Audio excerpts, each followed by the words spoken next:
ពេលថ្ងៃនេះនឹកឃើញចង់ហូបឆាមីបងប្អូននេះមីខ្ញុំចូលចិត្តក៏ច្រាំសាច់ឥឡូវមកលេងណាបងប្អូនឆាមីទឹកប៉ែតមីលឿងលាយគ្នាមីឲ្យបន្លែខ្ញុំស្រស់ហើយបងប្អូនឥឡូវខ្ញុំមកឆាសាច់មុនសាច់យើងឆាឲ្យឆ្អិនណាបងប្អូនមុនយើងដាក់គ្រឿងក្រៅចូលធ្វើបែបនេះកុំឲ្យសាច់វាធំក្លិនស្អាតធំក្លិនអីណាបងប្អូនធ្វើបែបនេះយើងលីងតឆ្អិនចឹងបងប្អូនមកដាក់ស្ករប៊ីចេងទឹកត្រីទឹកស្អ៊ីវម្សៅស៊ុបទឹកប្រេងខ្យងអីចឹងណាបងប្អូនតែថ្ងៃនេះទំនេរមួយថ្ងៃអាទិត្យបងប្អូនហើយកូនពៅខ្ញុំក៏ចង់ឆាមីខ្ញុំក៏ឆាមីទឹកប៉ែតលាយមីលឿងណាបងប្អូនហើយមានជាតិពងទាទៀតក៏តែវីដេអូណាបានឃើញជាតិពងទាសាប់ឲ្យបងប្អូនឃើញចង់ថាយើងវីដេអូពេលខ្លះយើងកាត់ដែរបើឲ្យឃើញច្រើនពេកវីដេអូកាន់ទៅវិញបងប្អូនអត់យើងនឹងមិនល្បីគេមិនសូវមើលណាបងប្អូន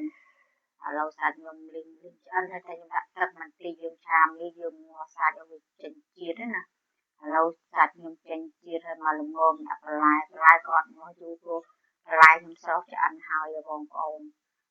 មកផ្ទុះខ្ញុំដាក់មីទឹកប៉ែតមីលឿងចូលតែម្ដងចូលត្រឡប់តែប៉ុណ្ណេះរួចជាការស្រេចណាបងប្អូនអត់មានម្ហូបអាចម្ហូបជាមួយខ្ញុំទាំងអស់គ្នាមីខ្ញុំឆាច្រើនណាព្រោះកូនខ្ញុំចូលចិត្តមីខ្ញុំក៏ចូលចិត្តណាបងប្អូនយូរហូបម្ដងយើងធ្វើឲ្យច្រើនតិចធ្វើស្មានហ្នឹងល្ងាចអាចសល់ហូបទៀតចឹងណាស្មានហ្នឹងទៅល្ងាចអត់បាក់ធ្វើម្ហូបទៀតទេព្រោះពេលខ្លះយើងធ្វើច្រើនចឹងអាចហូបដល់ថ្ងៃហើយថ្ងៃមុនខខ្ញុំនៅទៀតនិយាយទៅម្ហូបខ្ញុំចូលចិត្តធ្វើច្រើនដែរបងប្អូនអាចហូបច្រើនពេលឥឡូវនេះចុងក្រោយឆ្អិននេះរោយលើខ្ទឹមរួចជាការស្រេចបងប្អូនមើលទំនងចង់ថាយើងដាក់សាច់ជ្រូកចិនបងប្អូនហូបសាច់គោកាត់ឆាមួយសាច់គោកាន់ឆ្ងាញ់បងប្អូនឥឡូវដួសដាក់ចានណាតែដួសដាក់ចានរោយលើខ្ទឹមបន្តិចមើលទំនងណាស្នាដៃកូនខ្មែរនេះបងប្អូនហូបមីឆាជាមួយខ្ញុំទាំងអស់គ្នាឆ្ងាញ់ណាស់មើលតែមុខមើលតែមាត់ក៏ដឹងថាឆ្ងាញ់ណាបងប្អូនមើលតាមថាយើងធ្វើហូបខ្លួនឯងបងប្អូន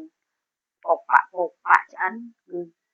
ដល់ពេលហូបគឺឆ្ងាញ់ណាបងប្អូនមើលមាត់ក៏ដឹងណាវីដេអូខ្ញុំមានប៉ុណ្ណឹងណាបងប្អូន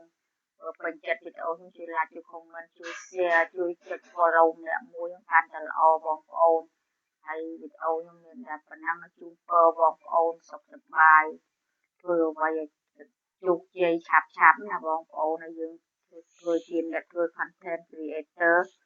ចង់ឲ្យបានសម្រេចដើម្បីទទួលបានលុយទាំងអស់គ្នាណា